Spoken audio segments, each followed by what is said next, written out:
Pemerintah Kabupaten Lampung Tengah sedang mengupayakan perbaikan infrastruktur atau jalan rusak secara menyeluruh dan berkelanjutan.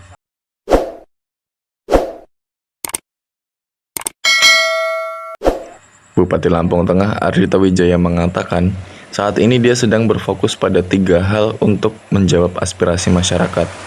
Di antaranya, percepatan perbaikan jalan rusak, peningkatan ekonomi, dan keamanan. Ardhito mengatakan, untuk kebutuhan percepatan perbaikan jalan di Lampung Tengah membutuhkan anggaran sebanyak 2,4 triliun.